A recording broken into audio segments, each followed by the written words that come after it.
Post-traumatic stress disorder isn't an easy thing for those of us who suffer from it to live with. Um, Oftentimes there are flashbacks, nightmares, negative memories, anxiety, depression, and those things can be triggered by many things. So it's a difficult thing to get through. But it's not only hard for us, it's also hard for those who love us, our friends, our family, even our coworkers.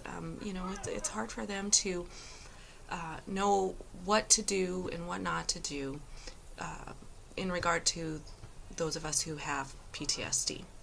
So I thought that today I would talk a little bit about some do's and don'ts for those support people in the PTSD sufferer's life.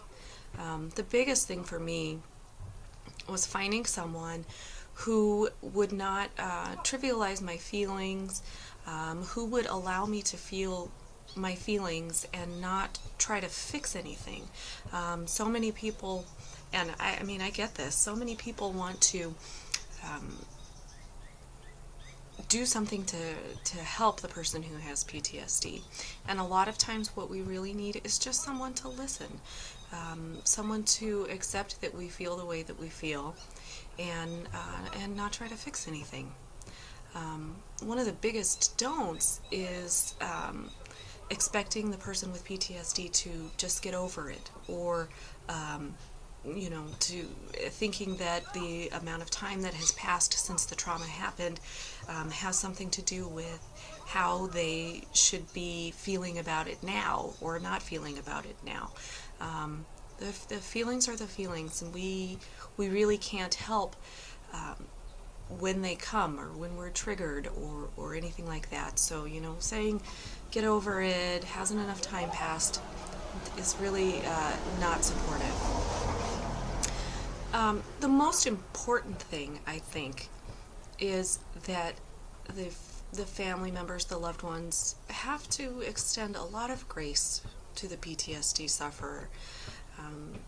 We're prone to bouts of anger and irritability. A lot of us, myself included, try to avoid things or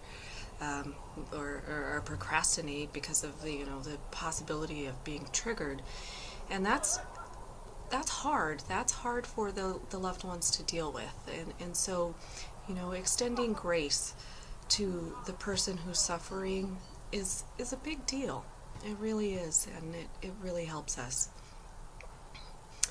I think that having PTSD is difficult. I think that loving someone who has PTSD is just as difficult. So I hope that some of these things helped, and just remember, give everybody a little bit of grace.